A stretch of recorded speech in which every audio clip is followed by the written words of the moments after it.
Mesdames et messieurs, bonjour et bienvenue à la revue de presse de ce vendredi 10 mai 2024.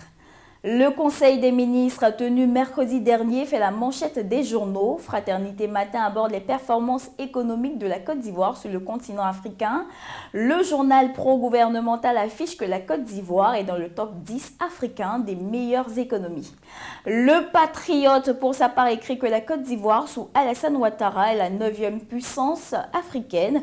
Le Jour Plus, sur le même sujet, indique que le président Ouattara hisse la Côte d'Ivoire au sommet et l'avenir au-delà de l'économie touche les secteurs de la diplomatie, de la gouvernance et de la qualité de vie pour dire comment Ouattara a rétabli l'influence de la Côte d'Ivoire en 10 ans sur la scène internationale.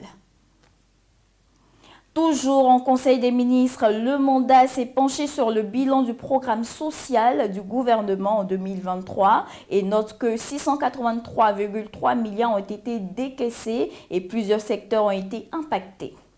L'expression pour finir avec le Conseil des ministres revient sur la polémique née du tarif d'électricité. Le gouvernement donne les raisons et rassure. Sur le terrain politique, Le Matin évoque les relations bilatérales entre la Côte d'Ivoire et le Sénégal. Pour le confrère, Diomaye Faye brise le rêve des extrémistes panafricanistes. Surtout que sur plusieurs questions multilatérales, les deux personnalités sont en phase. La convention d'investiture de Laurent Gbagbo en tant que candidat du PPACI figure en bonne place de certains tabloïds. Et pour le temps, c'est le grand jour pour Gbagbo et la Nouvelle Alliance indique que la grande messe est pour aujourd'hui. L'Inter évoque les relations entre Guillaume Soro et le président Ouattara. Suspecté de ne pas jouer franc jeu, Soro laisse un message et affirme qu'un dialogue sans a priori est l'unique voie. Dans la perspective de la tenue de la présidentielle 2025, le Nouveau Réveil, reprenant un communiqué de la Commission électorale indépendante, fait savoir que c'est le top départ avec la cartographie électorale.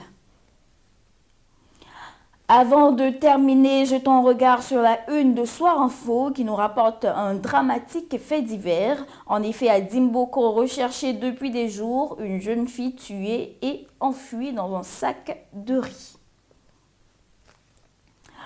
Terminons à l'international avec le Ghana où une loi anti-gay ayant été prise, l'Inter se demande si le pays ne sera pas privé de soutien de la Banque mondiale. Mesdames et messieurs, voici ainsi égrené l'essentiel de l'actualité. Nous vous donnons rendez-vous la semaine prochaine, même heure, même canal. D'ici là, portez-vous bien.